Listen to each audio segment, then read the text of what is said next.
মানুষকে হত্যা করে ধর্মকে রক্ষা করার চাইতে ধর্মকে হত্যা করে মানুষকে রক্ষা করা বেশি পুণ্যের কাজ। আপনার জীবনের সবচেয়ে বড় ভুল কী ছিল, যার যন্ত্রণা এখনো তাড়িয়ে বেড়ায় আপনাকে? কাঁটার ব্যথা কিছু সময়ের জন্য থাকে,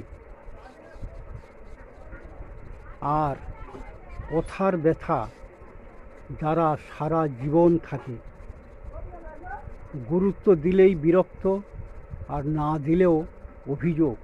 এভাবেই শেষ হয়ে যায় হাজারো মানুষের যোগাযোগ। স্বার্থই যেখানে শেষে, ভালো থাকা ততক্ষণ।